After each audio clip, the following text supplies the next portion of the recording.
સુરત મહાનગરપાલિકા દ્વારા બદલાતા વાતાવરણમાં મચ્છરજન્ય રોગચાળો ન ફાટી નીકળે તે માટે વિશેષ સફાઈ અભિયાન સાથે લોકોમાં જાગૃતતા લાવવા માર્ગદર્શન આપવામાં આવી રહ્યું છે। તો સુરતના ઉધના ઝોન દ્વારા રાયકા સર્કલ પાસે લોકોને મચ્છરજન્ય રોગચાળાથી બચવા અંગે ખાસ માર્ગદર્શન આપવામાં આવ્યું। સુરત મહાનગરપાલિકાની ઉધના ઝોન દ્વારા વિશેષ સફાઈ અભિયાનનું આયોજન કરવામાં આવ્યું હતું।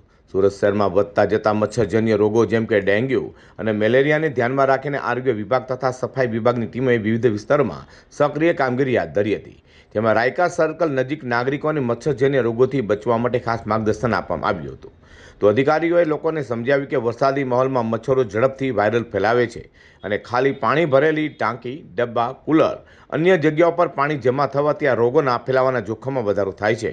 જેથી ખાલી ટાંકી, ડબ્બા, કુલર સહિતની જગ્યાઓમાં પાણી ભરાય તો તેનો તાત્કાલિક નિકાલ કરવો જોઈએ। નાયબ આરોગ્ય અધિકારી ઉધના ડૉક્ટર કિંજલ પટેલ યુસીડી વિભાગ અને આરોગ્ય વિભાગ સાથે મળી અને આજે એક અહીંયા સુરતી આઈલેબથી સિક્વન્સ સર્કલ અને સિક્વન્સ સર્કલની સુરતી આઈલેબ પર સફાઈનું ઝુંબેશનું આયોજન કરેલું છે। તેમજ સફાઈની જનજાગૃતિ, કચરાનું સેગ્રિગેશનની, પ્લાસ્ટિક ન વાપરવા માટેની અને પર્યાવરણ બચાવવા માટેની જનજાગૃતિ યુસીડી વિભાગમાં સખી મંડળના બહેનો દ્વારા કરવાના હોય એક રેલી નાની કાઢવાના છે, જેમાં તમામ વસ્તુઓનો આવરી લઈ અને લોકોને સમજણ આપશે અને પર્યાવરણને બચાવવા માટેનો અને પર્યાવરણને સુધારવા માટે અને સફાઈ રાખવા માટેનો એક આ નાની ઝુંબેશ અહીંયા ઉપાડવામાં આવી છે। સુરતમાં સ્વચ્છતા પર વધુ ધ્યાન આરોગ્ય વિભાગ કરી રહ્યું હોય તેમ ઉધના ઝોન દ્વારા વિશેષ અભિયાન હાથ ધરાતા લોકોએ પાલિકાની કામગીરીને વધાવી લીધી હતી।